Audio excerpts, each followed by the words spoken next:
daldala milkaa'aa ta'e yookaan daldala milkaa'aa guddisuuf yookaan gaggeessuudhaaf qabxiilee 9 kan beekuun nurra jiraatu jennee halee kutaa takkaffaa saalaallee turre. Arra gara kutaa lammaffaatti ceenaa na waliin turaa gara takkallee deemnaan isiniin jechuu barbaade.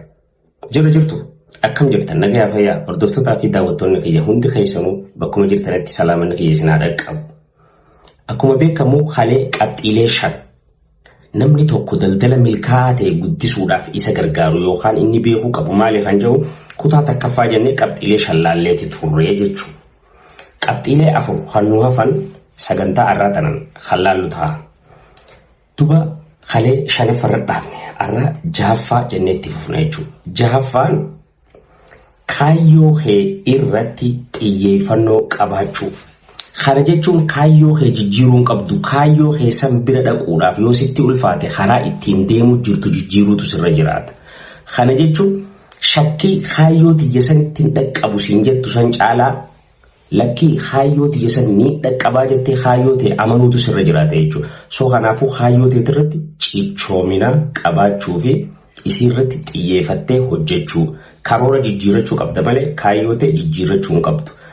Kuni namni abdii kutatu kana godhuu hin danda'u jechuudha. So kanaafuu abdii kutannaarraa fagaachuutu sirra jiraata.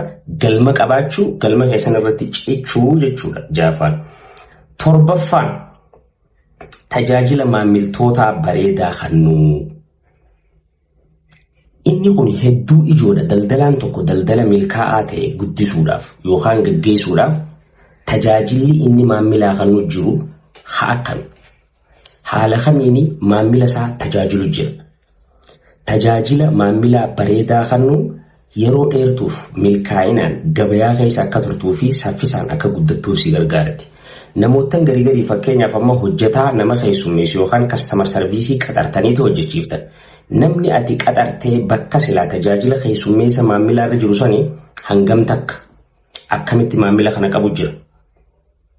Kan jiru sirriitti beekuutu sirra jiraataa jechuudha. So inni 7ffaan tajaajila bareedaa kennuu danda'u. Tajaajila bareedaa kennuu danda'uun maamilaaf 1ffaa obsa qabaachuu dhaggeeffataa ta'uudha. Siigaltee amala bareedaa qabaachuu.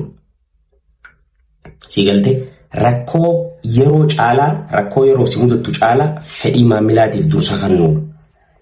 Siigaltee lola maamilli loluu irratti obsuu danda'uutu sirra jiraata jechuudha. Hanga inni eenyummaa kee hin tuqinitti.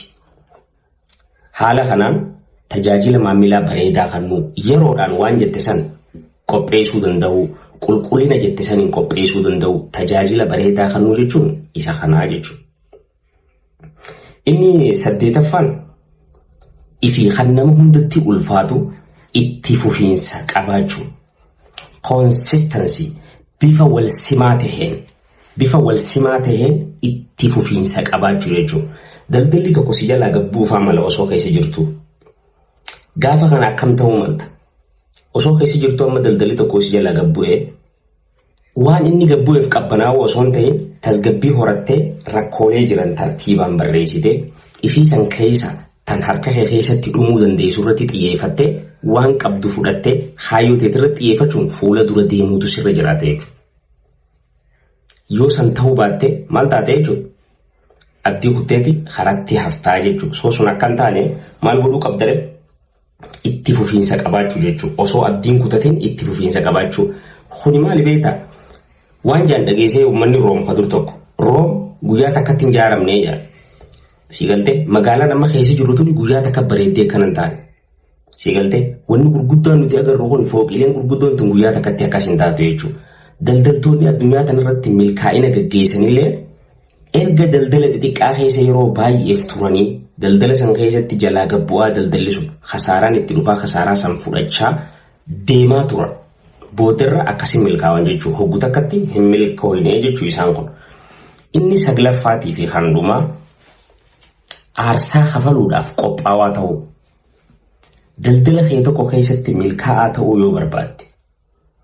Gaafa waan aarsaa godhuun sirra jiraatu aarsaa godhuu dhiifte booda silaa waan barbaaddu sana aarsaa goota jechuudha.